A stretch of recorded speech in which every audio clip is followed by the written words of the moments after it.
Yeah. Oh, you gotta flick it on. Hello. All right. Good afternoon. Hope everyone had a lovely lunch, some delicious lunch. Thanks for joining back this afternoon. We're going to go ahead and get started with session 7, detection and reduction of microplastics in aquatic systems. Our first speaker is Elise Granek. They'll be explaining their project titled Beyond the Drain, tackling anthropogenic particle pollution pollution sources to wastewater and biosolids across communities.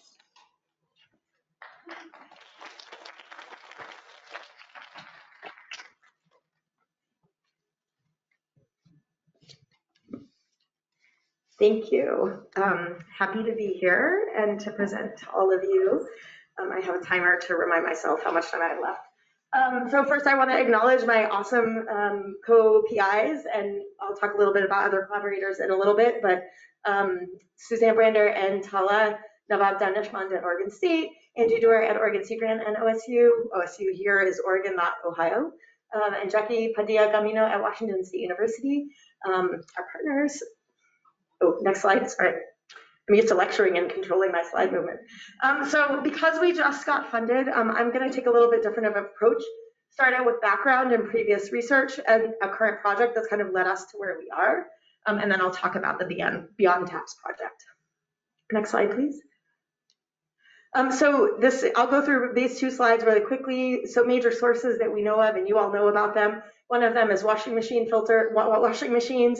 also think dryer vents are a major source, with very low very conservative estimates of microfiber particles leaving washing machine filters, assuming that a household of 2 only washes clothes once a week or 1 load a week, and a very high, much higher than we expect removal rate. We still get in the Portland metro area 4.5 billion microparticles per year leaving the wastewater treatment plant, and then about 4.5 trillion microparticles in the biosolids. Next slide, please. Tires are another, road tires and road wear are another source that we know of and that we see up to estimated 1.5 million tons per year entering the environment. We see large concentrations in water samples, and a number of studies have shown effects on organisms. Next slide, please. And so we in Oregon have done some, and Washington have done some studies looking at what we see in the environment. This is a study by Becky Talbot, a graduate student that worked in my lab, and looking at concentrations across 3 time periods: August, September, and February. So August, we don't get rain in Oregon.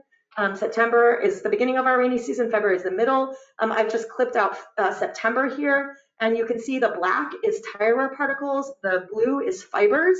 So those two sources I was mentioning. We see fibers in August. Actually, it looks very different, but in September we see fibers at almost every site, and tire wear particles at every site.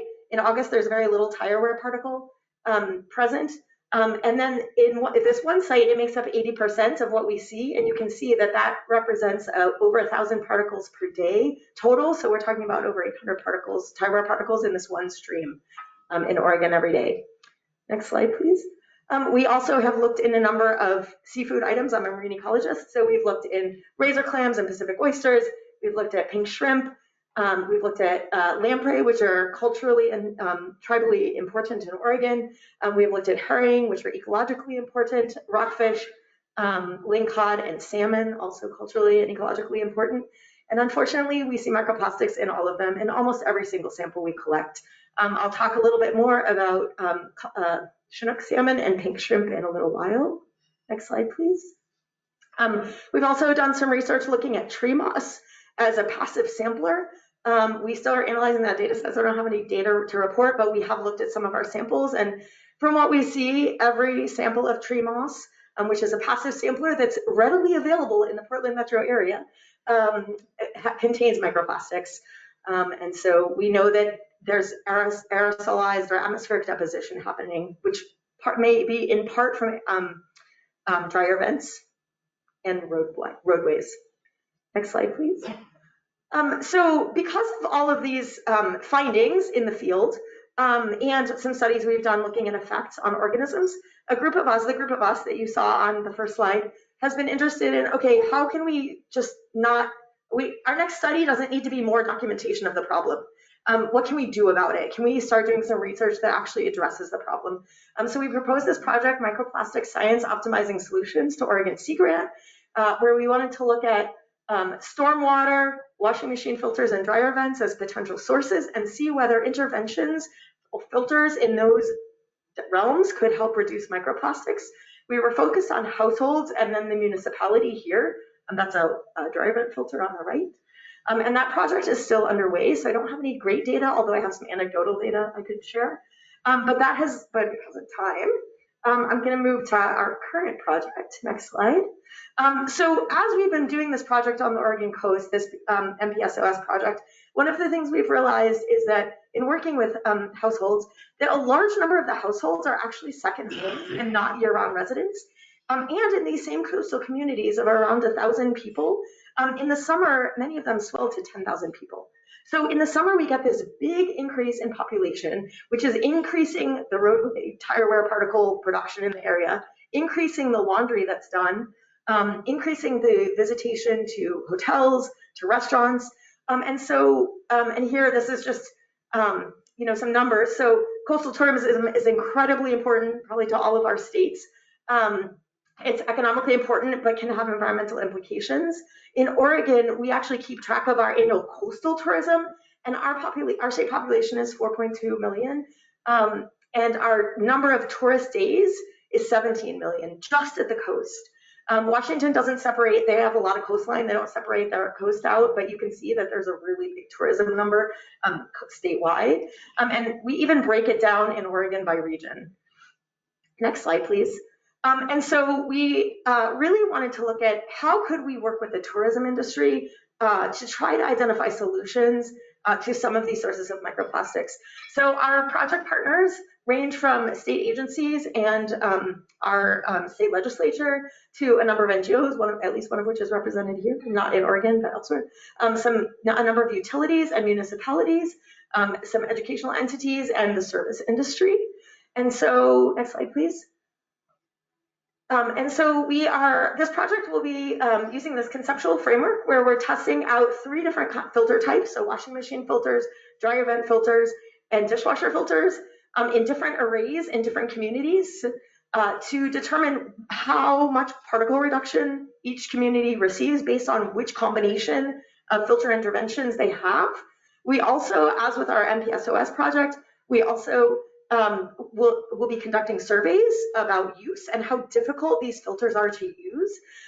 We also have a component, we're going to look at effect on those 2 species I mentioned, so on salmon and pink shrimp, both of which are commercially important in Oregon. We have an educational piece and a community of practice and interest piece. Last slide, please. So I don't have any data yet because, again, our project just started, but more to come on understanding the filter efficacy for hotels for these 3 types of intervention, identifying any operational challenges, which we expect we will see, assessing impact on these 2 marine species when we do reduce concentrations, hopefully, and then our educational outreach and engagement and regional scaling. And I'm happy to take any questions.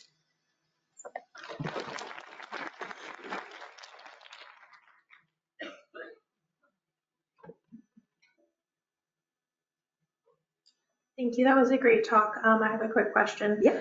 So what do you envision the educational outreach will look like for this project? Yeah, so we have a couple of pieces connected, and I'm so sorry, I forgot to give a shout out for Kate right behind you. So Kate Goodwin, who presented earlier, is part of our team. And so we are working directly with that project as well to do outreach. One of the pieces will be, so in Newport, in one of the coastal communities we'll be working is the Hatfield Marine Science Center, and they have a visitor center, and we'll be creating an exhibit for Hatfield for the public. We will also be doing, in terms of education, we also want to do tourist education. And so part of the plan is to do tabletop, like those little table tents that you sometimes see in rooms about like, don't throw your towels on the ground if you can reuse them. Well, we're going to do more education, and part of our budget will go to printing those kind of table tents with information for the different hotels and assessing how much how much people read them, right? We'll do some assessment work, and also putting out placards on the hotels that are participating. So we'll have signage about how they're participating in this microplastics reduction project. So that's another piece of our education. And then we're going to have some K-12 education, which I'm going to kind of look at Kate for, because Kate helped develop that part of the project. And so Kate can give us more answers to that. We had this one here first. Oh. What are the anecdotes that you said you didn't have time for? Oh yeah, okay, so thank you for asking that. Yeah, so the project we've been working on is with households, and where we've been recruiting households to participate in installing washing machine filters, so filter filters in their homes. And there was a slide earlier that had a filter that we've installed, and it's incredibly difficult. There's a lot of people that want to participate, but yeah, there's our filter in the middle. And so, not ours, it's made by Filtral, but one of the installed ones. So we have really high interest in wanting to participate in the project, but it turns out a lot of coastal homes are really tiny, and you need to attach it to a wall. And so if you have a stacked washer and dryer in a cabinet in your hallway, you might not want to like bump into it when you walk down your narrow hallway. And so that's a barrier, right? And so we have found that it's really, as much as there's goodwill and interest in participating, there's a lot of households we couldn't actually install them for various reasons. A lot of it was space. So there's the ease of use is not great. And the sort of accessibility of this as an external filter is also tricky. And so there is probably a need for requirement of internal filters, because external filters are tricky in a lot of homes. Thanks for the presentation. Do you have a sampling plan in this project from wastewater system? Yes. Oh, I should mention on the other one, on the other project, the MPSOS, so we took baseline samples from the storm drains during 3 storm events, and then we took wastewater treatment plant influent and effluent samples before the installation of the filters. And next year we'll be sampling from that project at the very same time of year, so we can kind of control for tourism levels. Wastewater, after the install of these, we were aiming for 75 households per community. We actually didn't get there. But yes, with this project, we will also be doing before and after. A very quick follow-up. Yeah. When you say storm drains, are they combined sewer systems, meaning both stormwater and wastewater, or you have separate storm sewer systems in your study area? Yeah, I think some of them are combined, but I think in the communities where we're installing the filters, I think they are not combined. But we do see quite a lot of tire wear particles, and we actually do see some other plastic that's running off the road. So yeah, thank you. That's all the time we have. Thank you.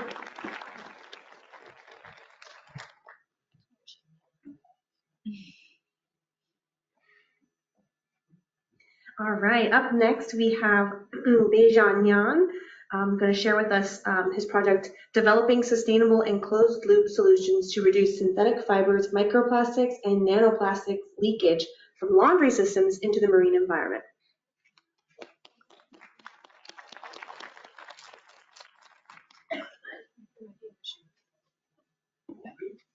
So that's not mine. No? This is not mine. Oh, okay. Keep going. So much good slides.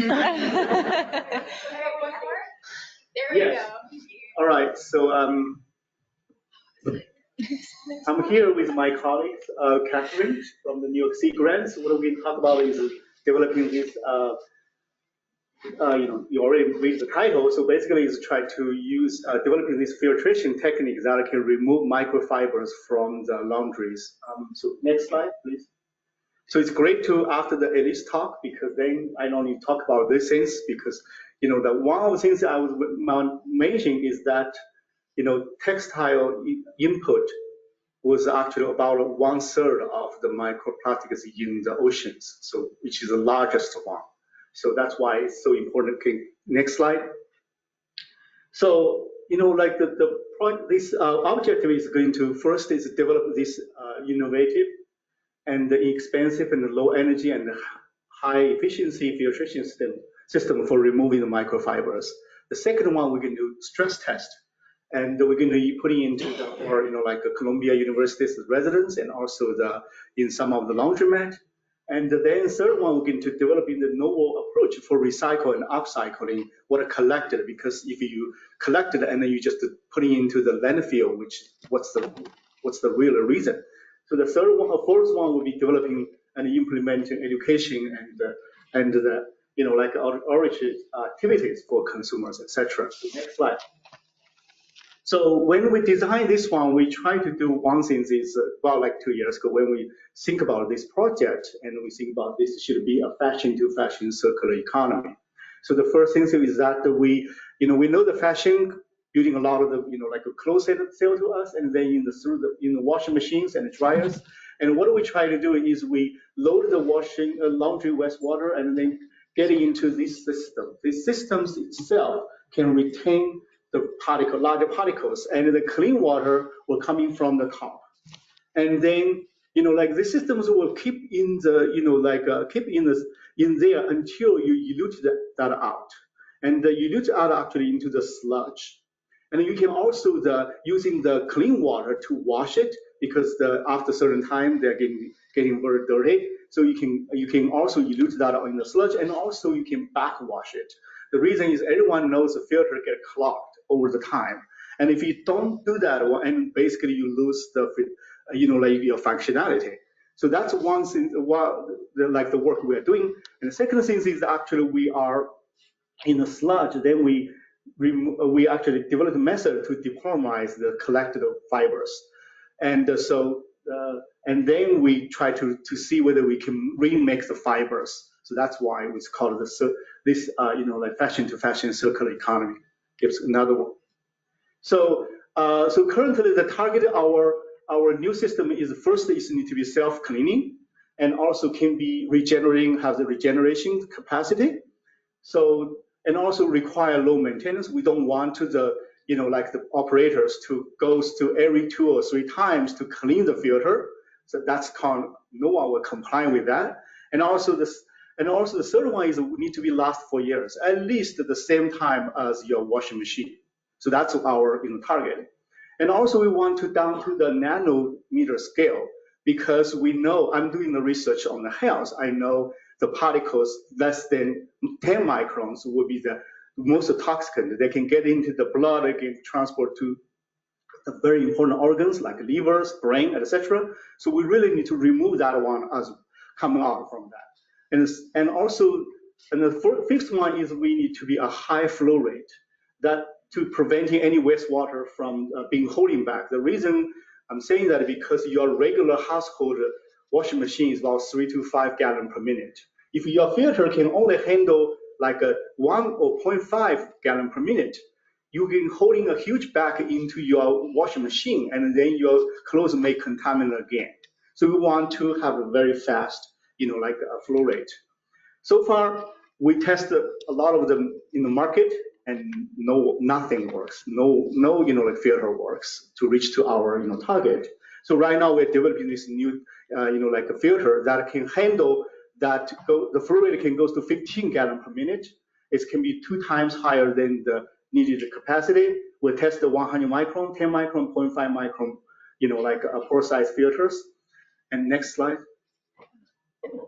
So currently the results showing that, with this new technology, the wastewater and compare the wastewater and the filter water, you can clearly see in the plot there that that we basically don't, well, all the particle being removed by this filter. Next slide. And so I don't know how much time I still have. 2.5 minutes. 2.5 minutes. I need to give you time. Go. Okay, so basically is that we we want to develop this technology to the downstream. So we tried this genetic engineering enzyme that we put in the proposal. It turns out it works, but it's very slow. It takes like weeks to really decompose and degrading these collected fibers. And then we tried the chemical depolymerization. Next slide, please. And we using this technical depolymerization method, we found out under the microwave, if you select the correct metal oxide, like the catalyst, then you can just dissolve or depolymerize the fibers within just 1 minute. And it turns out, and we actually tried the different one, like we're using natural minerals. And we find that these natural minerals containing this metal oxide can also do the same thing. So right now we're developing this environment-friendly method to really depolarize the fibers. Okay, next one. So now. Yeah, just really quickly, this slide is a laundry list, pun intended, of all the things I've done. But yeah, so I'm working on the community engagement around this subject. This is a really interesting topic to talk to adults about because we all buy clothing and we all do laundry. And we're in New York City, which is great because this is a city of fashion. So I've been, in the first year of the project, just been working on speaking at as many events as I can and then improving the style with which I speak. So I conducted a series of interviews in laundromats and in an apartment building in their laundry room, where I asked folks questions like, what are the factors you consider when you buy clothing? What are the factors you consider when you buy detergent? Do you know what microfibers are? Do you know what microplastics are? What I heard is that microfiber, this term that's used to describe this pollutant, this isn't a surprise, but people already use that term in association with a towel, right? The textile and the garment industry call them microfiber towels, which are used for cleaning. So this is immediately going to be maybe a little confusing for folks who have a pre-existing notion of what microfiber means. But more folks knew what microplastics are. No surprise, big concerns about the effects on human health. So some of the highlights of speaking engagements I've done is a teacher training workshop where I used Nile red to fluoresce. Basically, because this is an invisible pollutant, any opportunity I have to show them microfibers either under a microscope or using a dye that fluoresces them, I've seen a lot of excitement about that. And then we also had a student come in from CUNY Law, so a law student this summer, who studied policy that was vetoed last year in California that would have mandated a microfiber filter to be built into laundry machines within the next 10 to 15 years that are sold in the state of California. I think my time is up. So that's just a little snapshot. I'm going to be here today and tomorrow if you want to talk about this. Thank you. We'll move on to questions. I have a question then. So for when you were doing the interviews, what was something that was surprising, maybe aside from learning about the difference between the terminologies that people associate? What was surprising? People have strong opinions about laundry. That was just my first surprise. There's some folks that are hand washing and then that are air drying because they really want to hold on to their clothes for as long as possible. And then there are plenty of people who are like, I just buy what's cheap and what fits. I think I heard a lot of people the sample size is 15. We're partnering with North Carolina Sea Grant to conduct more interviews. I targeted adults. They're going to be targeting college students. I expect different results. But adults, I heard an expression that cotton is more breathable or better for the skin. And then I talked to folks who are like, I'm a runner. I need my synthetic, I've become more reliant on synthetic textiles because of biking or running or outdoor activities. These things I guess they did surprise me because I'm a person who doesn't always look at the clothing tag. Now I do. But I guess I was surprised by just everybody has a relationship with laundry. Yeah. Great. Do we have any questions? Here we go. Really cool to hear more about your project, both of you. So is the idea that the filter itself would be like reusable over and over again? You would just wash it and it would be. We're going to put in a sensor there. So when it's really dirty, we'll probably use an app to tweeting to the owners, let them know you need to do something. But until it's really dirty, but most of the time we're actually using backwash with high pressure, and then getting everything regenerated in the filter rather than let it, continuing deteriorating. Okay, thanks. Yeah. Thanks for your talk. I wonder, you were saying that you needed to increase the flow rate to get what you wanted out of the machine. Are you concerned about increased use of water as a trade-off to trying to create this filter? Not necessary, because when you do the backwash, you don't need a huge amount. You just putting a high pressure, maintain the high pressure, so whatever stuck in the pore of the filter can be back washed out. So we don't necessarily need to use more waters. Okay. To that point, though, that is one of the concerns raised by the white goods industry, right? Is water and energy efficiency. So that's what they're thinking, the laundry manufacturers. So I have a quick question about the technical part of the flow rate. I could see that that is some kind of filter we could use for filtering other things. Could you share a little bit more about how you were able to achieve that 15 gallon per minute? Well, we typically, this is, well, I mean, I hope that my technical people are here as well. But what I'm, we tried many different things. For example, we tried currently some filters.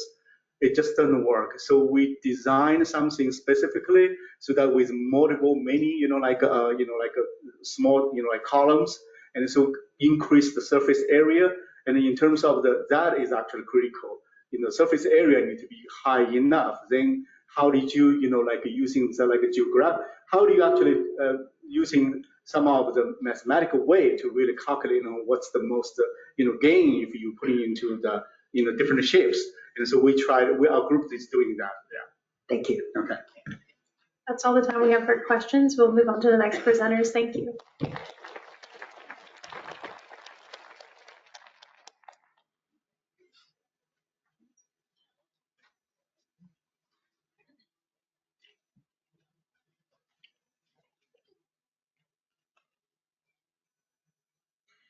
Our next presenter is Mark Cheng. Their project is titled Holistic Detection, Monitoring, and Removal of Microplastics Using Integrated Sensing and Filtration Systems.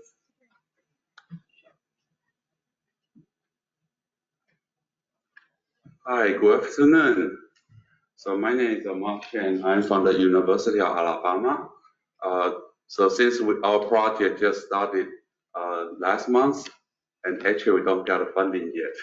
At least I don't think in that number.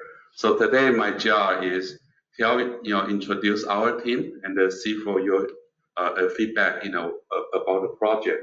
So I represent 4 different universities, including the UA, Connecticut, Mississippi State, and the Coastal Carolina University. We also have the partnership with Mississippi, Alabama, Sea Grant, as well as South Carolina Sea Grant. So I'm so glad to see the Brock and Matt here today. Next slide. So we are interested in monitoring and removing the microplastic. Okay, so while the microplastic are defined, the plastic material less than 5 millimeter, but there's a still lack of technology, how you detect them, from millimeter to the micron size, and that's our main interest. But the challenge, as you can see, these microplastics are usually too small, too heterogeneous, and too diverse to be measured at the field. And second, the challenge is there's a really lack of standardization, how you can characterize them in the field. So we take a little bit different approach. So before we submit the proposal, we actually conduct the I-Core interview. So we were able to interview 30 different within the potential customer of our product, that including the plastic manufacturing, university researcher, and as well as the scientists from federal and the state government. And they all point out the current limitation, because right now, the current standard is you go to the field, you sample them, you bring it to the lab, and you spend a lot of time to analyze that. And there's actually really no technology that's present there, which allow you to bring the machine to the field, and then you can kind of like an idea, to get a baseline, what the microplastic distribution, and then you can use that information to guide your survey of the microplastic, and that's actually something we want to achieve with this grant. Next slide. So this is our overall goal. So we want to create a low fidelity product or protocol, cost-effective integrated system of microplastic sensor that provide a real-time monitoring, capture, and the removal of microplastic in stream water, coastal river, and other water body. And so we propose the 3 objectives. So next slide. So the first one is develop a microplastic sensor, and I'm really fortunately to be sponsored by the USGS, United States Geological Survey, which they provide seed funding from the program called NGWAS, Next Generation Water Observation System, to provide some seed funding to test this feasibility. So our goal is to develop this kind of instrument, because you can see on the screen is a benchtop, similar to your computer, and inside, you integrate a couple instrument like a high-speed camera, as well as the Raman spectroscopy, and a lot of control unit inside that. So the idea is, if we can pass the microplastic, through this kind of like under the camera, we can basically, count their size, shape, color, and with the proper control, we can also count the concentration number. And but unfortunately, the camera only give you the morphology. So we also integrate the spectroscopy like a Raman.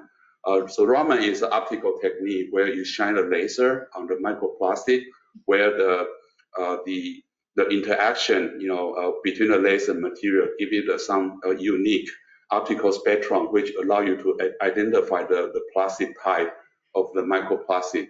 And our work, is really, because I'm from electrical engineering, so we are system integration. So we are develop those kind of like AI machine learning model, so we can make sure this is high throughput and reliable for the field. And working with the USGS really provide a unique experience, to address those kind of field test challenge. So next slide. So because our microplastic was introduced by a water pump, so we have the co-PI Professor Pushengao from University of Connecticut. His expertise is material science, and we want to make sure the filtration device, which for the microplastic capture, is really mechanical robust, as well as easy to clean.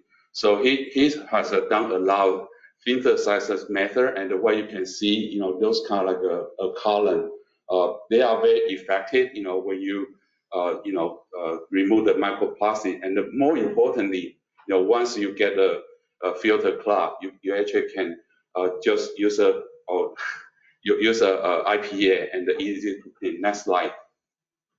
So because our method is a little bit different, from the traditional sampling, so we came up with Eben, who is actually and Adam from Mississippi State. They do a lot of field sampling, and Eden is also maintain the marine debris database, and we are trying to learn and provide more input how we can standardize those kind of microplastic sample collection. Next slide. And from the ICO interview, we know a lot of researchers, they actually want more information, because once we provide this microplastic data, and they want also have the environmental factor like stream water, ocean. So the Xiao Bao, he's an expert in the modeling, so he will develop an app which will help the scientists to do the survey. And University of Alabama actually we have something called a national water model, which allow us to access those kind of streamflow data for the data visualization. So next slide. So finally, last but not least, we are trying to build a community and engagement. And this will work very closely with South Carolina Sea Grant, as well as Alabama Water Institute Conserve. And we have defined, different scenario. And I saw my time is up, and I'd like to share what we do, in the next year. Thank you so much.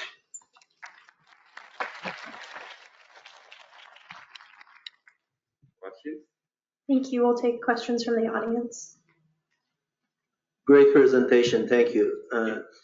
So I understand you haven't started the project yet, but for the first task, which is really interesting, I see a lot of connections with my project, which I'm presenting tomorrow. Uh, I just wanted to make sure that I understood that. Are you trying to develop an in situ sensor for microplastic detection in waterways? And if so, could you elaborate on the role of AI here, and what would be the data that you will use to train your AI component? So that's exactly what we want to do. And as you mentioned, the challenge is really the microplastic, is really diverse, okay? And also, the definition is not very clear, to be honest with you. And we see a lot of challenge, when you between the different sites, okay, how you really can recognize them, are really challenge as well. So, I would love to talk to you and see, what kind of like water body you are interested, because we do several field tests, stream water and the coastal water, and depends on the area of sample. You don't get a different morphology of the microplastic, and our machine is in vision, right? So when you bring this machine to the field, you probably want to train collect some sample, do some training. So those kind of things will be included in our system.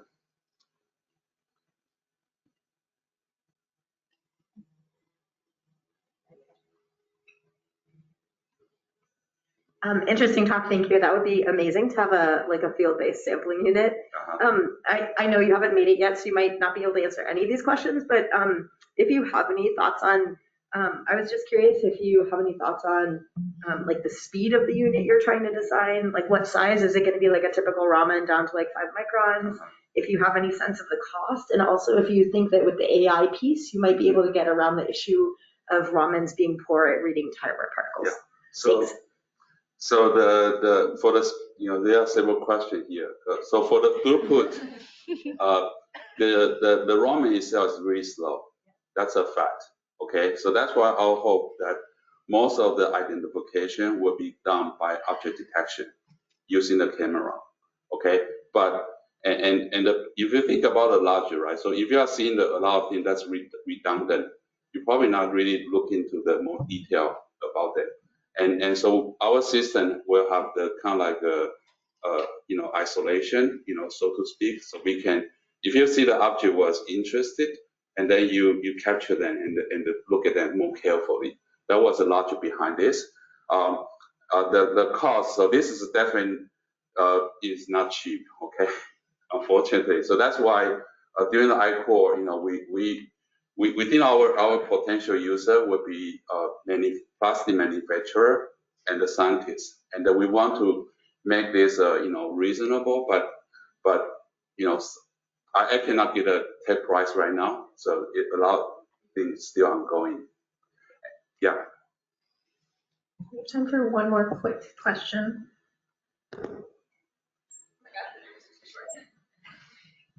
Hi.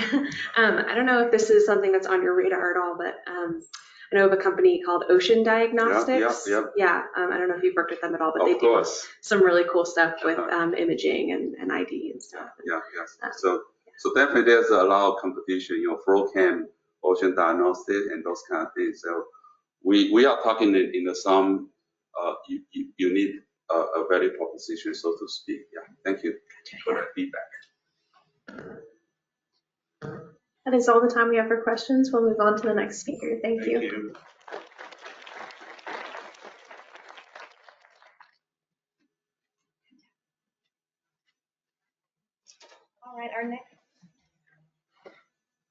All right, our next speaker is Haoran Wei, pinpointing the key drivers for the bioaccumulation of micro and nanoplastics in the Great Lakes using a modular separation and plasmonic imaging platform.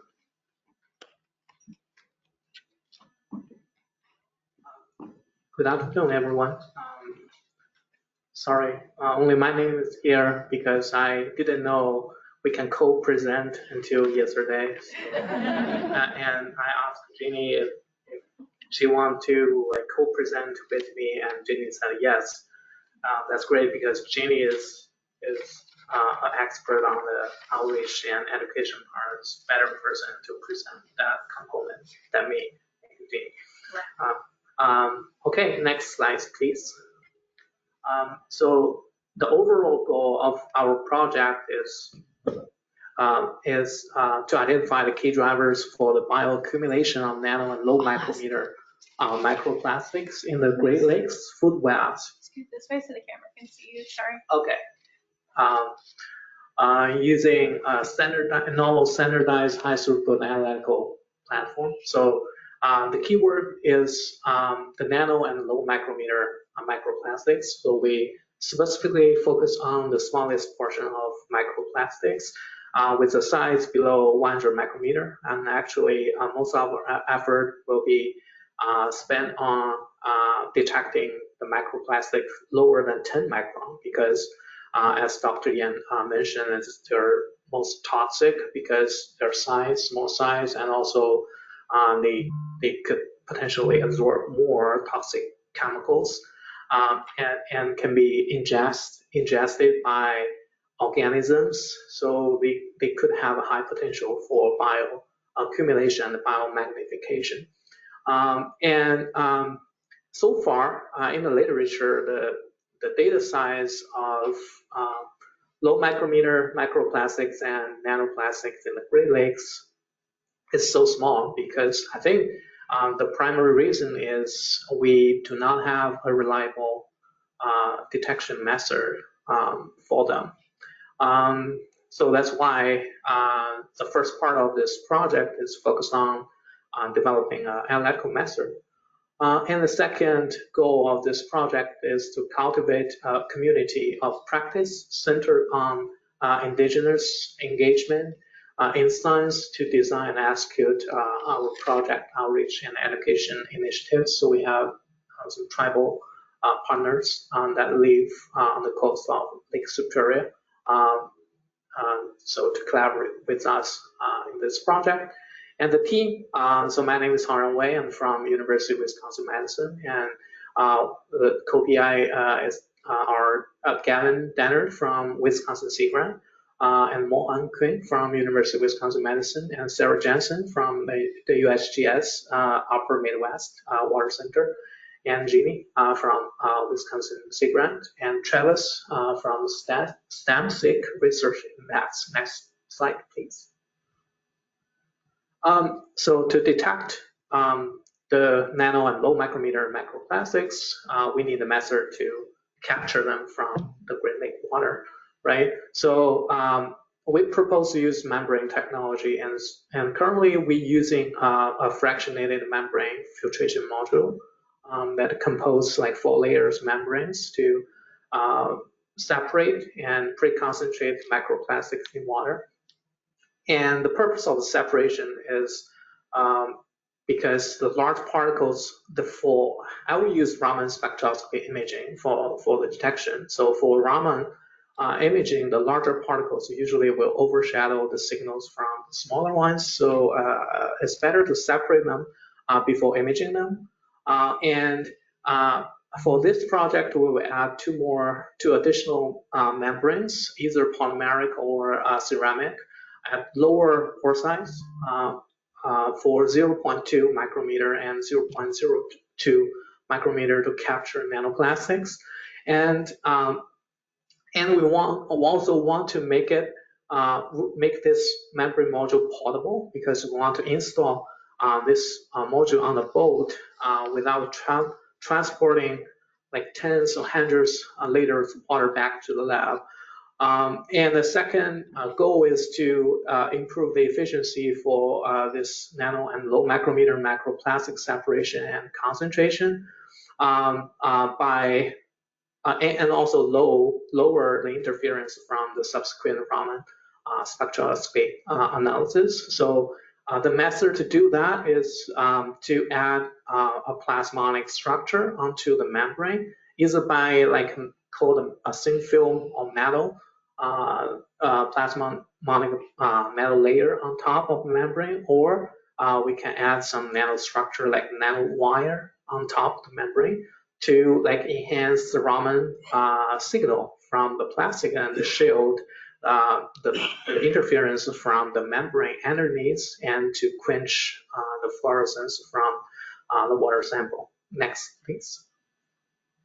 Okay, so and next, our effort will be put on developing the Raman spectrum processing algorithm to extract quantitative information of nano and low micrometer microplastics. So as we know that in the lake water can be really dirty, so they have a lot of particles this is really hard to differentiate from the microplastics.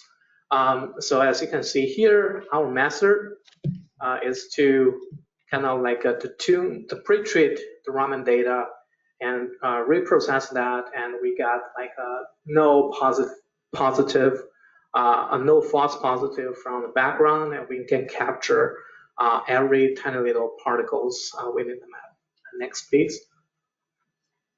Okay, and we will collaborate with the SIGRAN to set up the fish tank to do the bioaccumulation experiments. Next, please. And we will collaborate with the USGS, who has collaboration with the EPA. We use their research vessel to do the field sampling. Next, please. And so part of our outreach is with community members, and we're also trying to train some of the graduate students to do this work themselves and build up a community of practice in that way. Next, please. And so we have Travis Tangent who's working with our STEM outreach, and he's looking at the power dynamics as new people are brought into the project who weren't part of the original and not necessarily having a large understanding of the original project. How are they integrated? How are our tribal partners integrated? And so there'll be some research and community building associated with that. Next, please. And I think we're ready for the questions.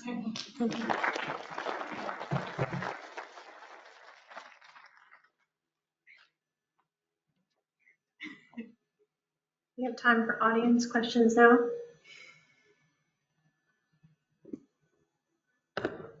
Great talk. One question is that you collected into the filter, and that's water, but you also try to study the bioaccumulations. So how do you actually, let's say, get into shrimps, get the clams? Did you also to do the thin layer of your tissues, and how did you study that? Great question. I didn't have time to mention that. So we, for the about like a half of the project is to develop method for the lake water, the macroplastic analysis in lake water. And the second half is to develop method to analyze it in the biota matrices. And we will do digestion, and we'll focus on two organisms. First is Daphnia, is a zooplankton, and then we try to understand if this macroplastic can accumulate in Daphnia, and this is the first step for them to go to the food chain of the Great Lakes, and then we feed the fat hand minnows with this Daphnia, and to see if they can go into the fat hand minnows. So, and we definitely will kind of like tune this method for this biota matrices. And just to be clear, this project also started in September, so the work is yet to be happening for the most part.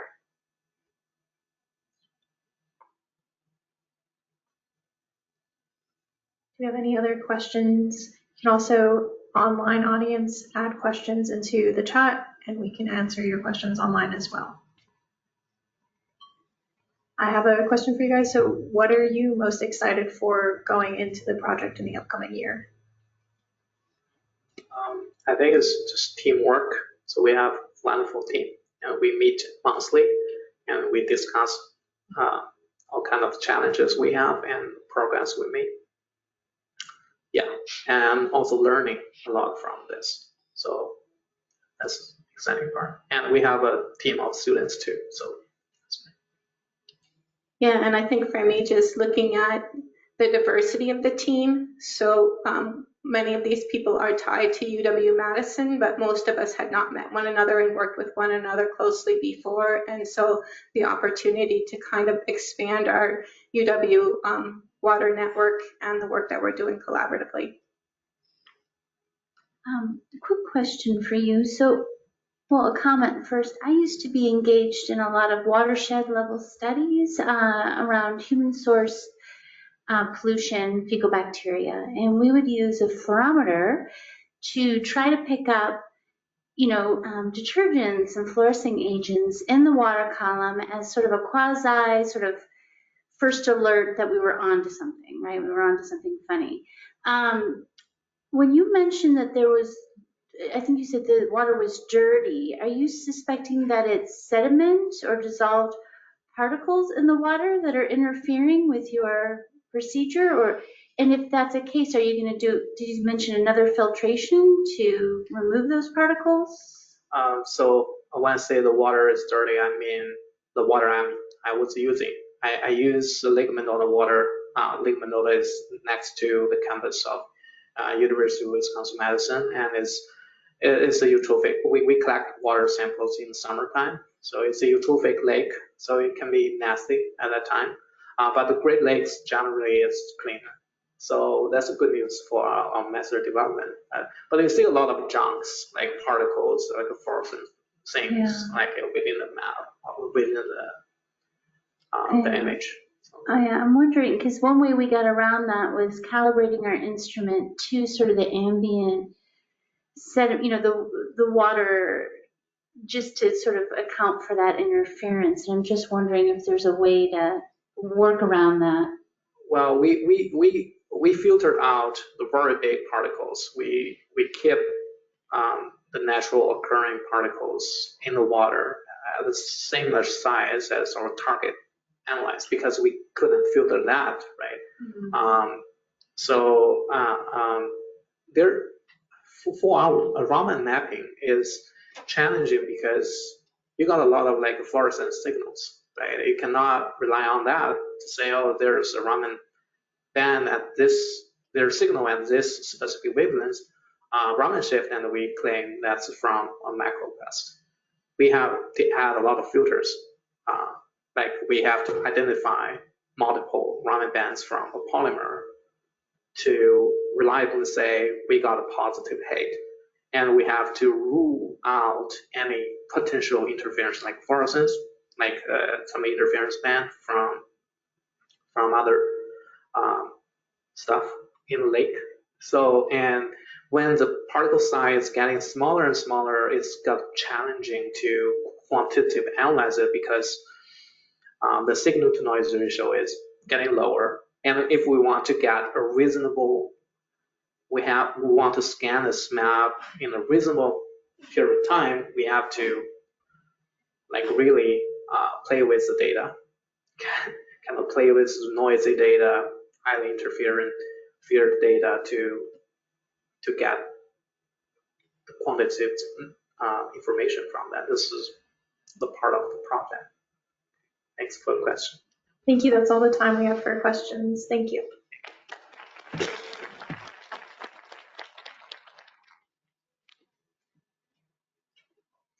All right, and our last presentation of the day will be by a dynamic duo, Jennifer Pollack and Linda Walters. Oh, never mind. And they'll be describing their project, Plastic-Free Restored Habitats, Reducing Nano, Micro, and Macroplastic Pollution in Community-Based Restoration of Coastal Shorelines and Oyster Reefs. Hi, everybody. Just Jenny Pollack here today. Linda wasn't able to make it, but I'm happy to describe this new project in which we are looking at reducing the use of plastic in coastal habitat restoration and specifically in oyster reefs. I am located at the Hart Research Institute for Gulf of Mexico Studies at Texas A&M University Corpus Christi, and I'll introduce the rest of our team in a couple slides. Next slide, please.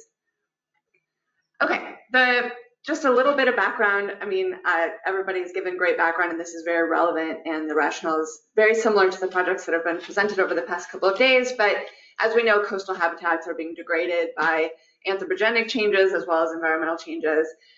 For the system that we're working on, if you can look at the picture that's behind the text here, these are oyster reefs in Texas. One of the ways that these systems have been degraded is through unsustainable harvest activities. Each of these boats that you can see is pulling a dredge, which is a metal rake behind the boat. The way that they harvest the oysters is that this dredge is pulled, it scrapes over the top of an oyster reef, it dislodges individual oysters and removes them. The challenge that this provides for this coastal habitat is it's one of the only habitats that we eat.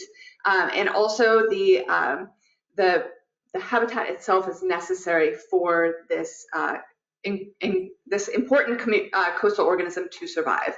The way that oyster reefs are formed is that larval oysters are in the water column, like they're planktonic, and they require a hard substrate to attach onto to metamorphose and look like the oysters that we all know and love. The most reasonable and the best place for them to settle is on the backs of the older generations of oysters, and that's how oyster reefs happen, is that you have those shells that are still present from the older generations that the younger oysters attach onto. When this harvest happens at unsustainable rates, you've removed the oysters, you've removed the shells, and the process of reef maintenance breaks down. So habitat restoration approaches have really grown over the past 2 decades to address this problem of habitat loss of oyster reefs. One of the challenges, however, is in small scale and community-based oyster reef restoration activities, like Mariah showed before. One of the most common ways that this is done is by bagging up recycled oyster shells or other materials in plastic mesh bags, placing those back out into the marine environment, and then allowing that to be sort of the building block that the larval oysters attach onto. Next slide, please. Okay, so just quickly, we have a really big team on this project, like most of the other presenters today. I want to acknowledge Dr. Linda Walters and Dr. Lisa Chambers from the University of Central Florida, Jace Tunnell, who's our Director of Community Engagement at the Hart Research Institute, Dr. Jean-Fei Liu at the University of Texas, and then Laura Ariello, who's our Interim Director at Texas Sea Grant. Next slide, please. Okay, so as I mentioned before, we are trying to remove the use of intentionally putting plastic into the marine environment for habitat restoration activities. The objectives of this project are first, to evaluate in the field the effectiveness of using different types of mesh alternatives that are not using plastic for restoring intertidal oyster reefs. The second objective is to quantify the unintended consequences of using these different types of materials, and that work is going to be based primarily in the laboratory. And then thirdly, which I'll break into 2 parts in the slides to come, is conducting inclusive engagement both with the public and with stakeholders. Next slide, please.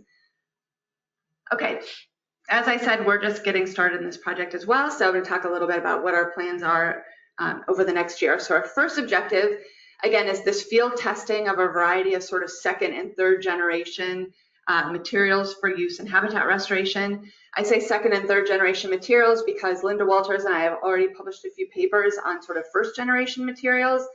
We looked at jute and cotton and cellulose based materials, and where we live, where it's very hot and there's a lot of critters and there's a lot of microbial degradation happening, we see that these bags have degraded within 2 months. They're completely gone when we put them out into our coastal environment. So we really are looking for something that will last a little bit longer to allow, like Mariah was talking about, those reefs really to, for some biofouling to happen and allow those reefs to really cement themselves together. So some of the potential materials that we've identified that we're going to evaluate in this project are a basalt fiber mesh. That's what's in the bottom corner over there. That's made from a basalt rock that's spun into a fiber. There's a couple of different biopolymer meshes that are now on the market, and those are shown in the top. And then also my colleague Linda Walters has had a lot of luck in Florida using jute that's actually dipped in concrete and then shaped into different kinds of forms. So you can see this is sort of like a donut shape here, and those have been really successful. They last a long time in their coastal water, so we'll be evaluating that as well. We'll also be looking at the plastic material, and we'll be sampling in South Texas as well as in coastal Florida for 2 years. Next slide, please. Our second objective, like I mentioned in the laboratory, is we want to understand what are these other materials made out of and actually what happens when they are breaking down as well. So working with 2 chemists on the project, we'll be looking at conducting chemical analysis of these materials. So looking at carbon, nitrogen, and phosphorus, nutrient analysis, as well as metal content. We'll also be evaluating nutrient and metal leaching, thank you, and assessing physical breakdown of the plastic mesh into these nano micro particles. Next slide, please. We have inclusive engagement. So on the public side of things, we're working with 3 really key groups in our communities. The first is the Gulf Reach Institute, which is a leadership program for high school students. We're going to be working with them to put on their Unidos in STEM teen cafes.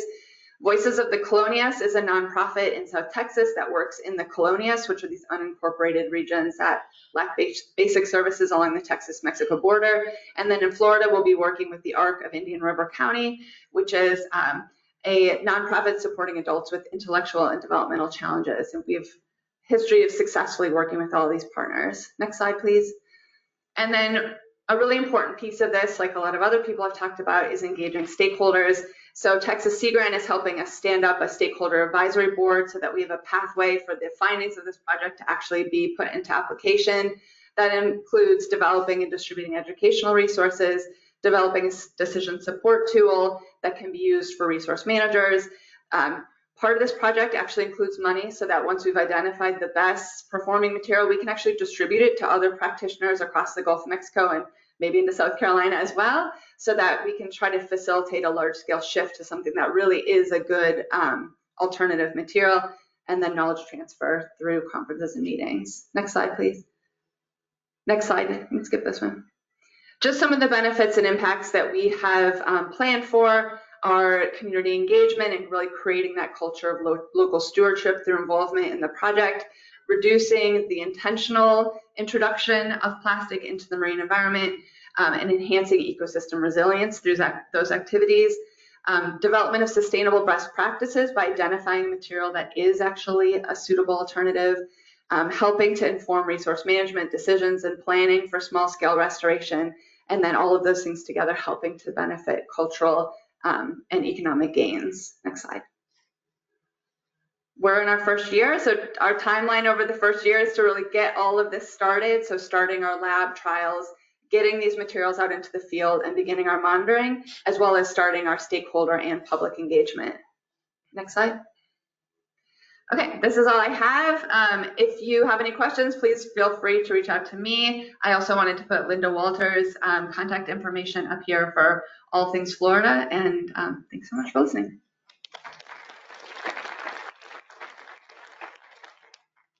Thank you. We have some questions in the audience.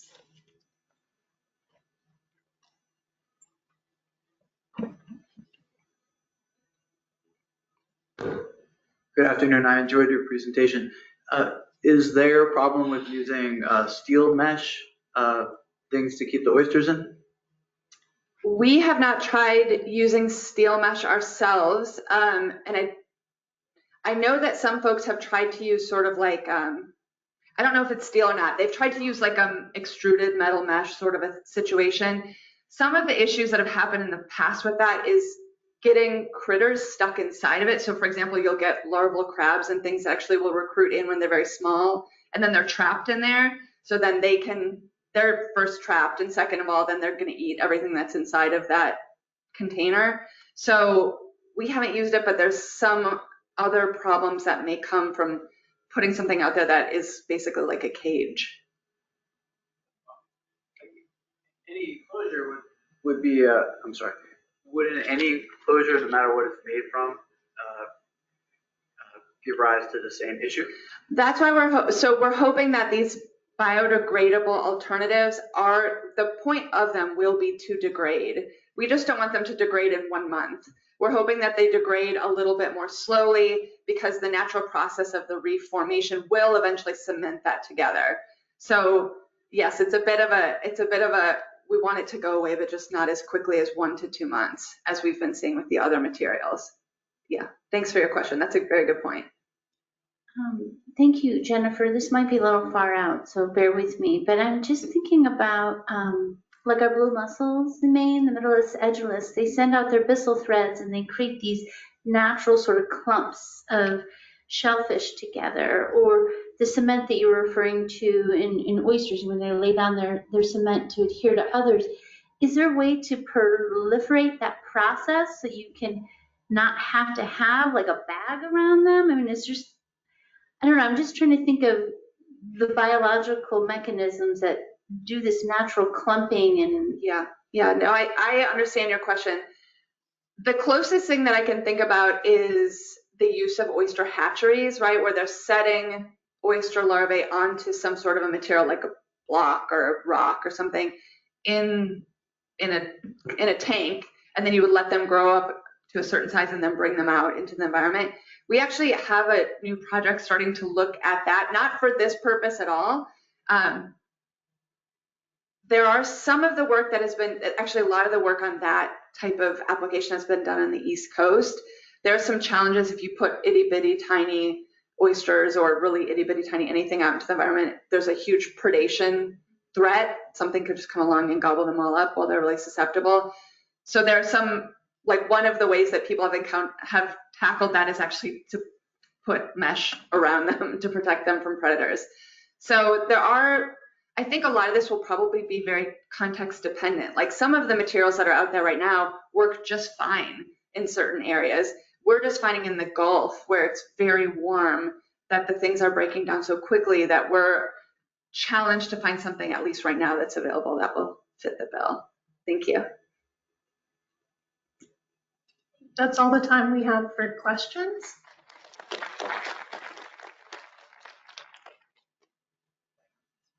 Can you move to the next slide, please? So this, one more slide. So thank you for joining us. This concludes our virtual portion of day 2. We're going to reconvene the virtual portion at 10:30 a.m. tomorrow. Next slide, please. For those of you joining us in person, you can join us over in the NOAA Science Center at 3:25 for our partnership building roundtables. Thank you.